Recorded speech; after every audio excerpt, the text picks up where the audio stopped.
யோசேப்புக்கு இந்த கர்த்தர் கொடுத்த தரிசனம் தான் அவனுடைய எதிர்காலமே, அவனுடைய வாழ்க்கையே. அவனுக்கு ஸ்தோத்திரம், வாழ்க்கையினுடைய லக்கும் அதுதான், லட்சியமும் அதுதான். கர்த்தர் அவன் எதிர்காலத்தை இந்த 2 சொப்பனத்தை வச்சு தான், இந்த 2 ஸ்தோத்திர தரிசனத்தை வச்சு தான் அவன் எதிர்காலத்தையே ஆண்டவர் அவனுக்கு காட்டுறாரு.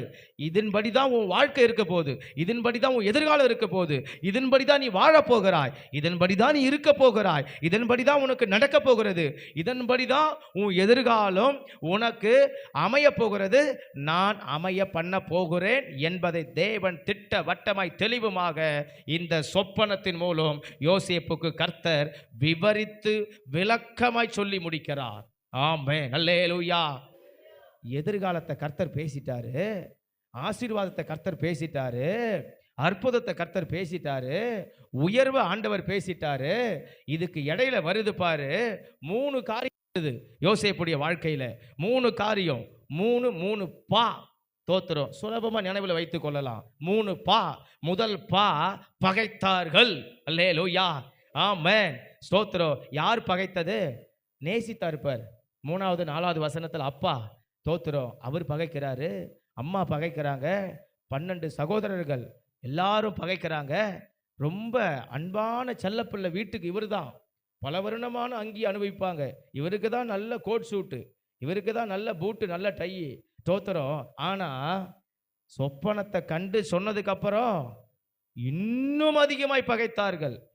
அந்த வார்த்தையின் நிமித்தம் பகைத்தார்கள். அந்த வார்த்தை தான் வசனத்தை ரொம்ப பிடிச்சிக்குது. தேவன் வெளிப்படுத்தினது தான் சொல்றா.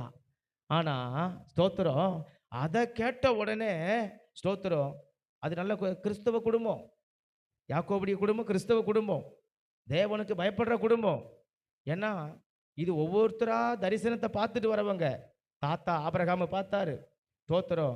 அதுக்கு அடுத்தது ஈசாக்கு, அவர் ஒரு தாத்தா, அவரும் பார்த்தாரு. அப்பா யாக்கோபு, அவரும் தரிசனத்தை பார்த்தாரு. ஆனா இன்னைக்கு புள்ள தரிசனத்தை பார்த்து சொன்ன உடனே என்ன வருது? பகை வருது, பகை வருது. அல்லேலூயா.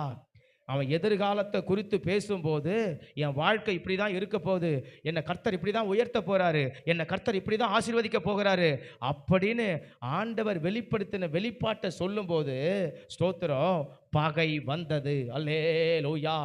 நம்ம உயர்வை தடுப்பதற்கு, நம்ம மேன்மையை தடுப்பதற்கு ஸ்தோத்திரம் அநேக பகைகள் வரும். அல்லேலூயா. அநேகர் பகைக்கலாம், அநேகர் நமக்கு ஸ்தோத்திரம் பகையாக எழும்பலாம், பகையாக பேசலாம். ஆனால் இன்னைக்கு கர்த்தர் சொல்லுகிறார் ஸ்தோத்திரம், அந்த பகை நடுவில் தான் உன் தலை உயரும். அல்லேலூயா.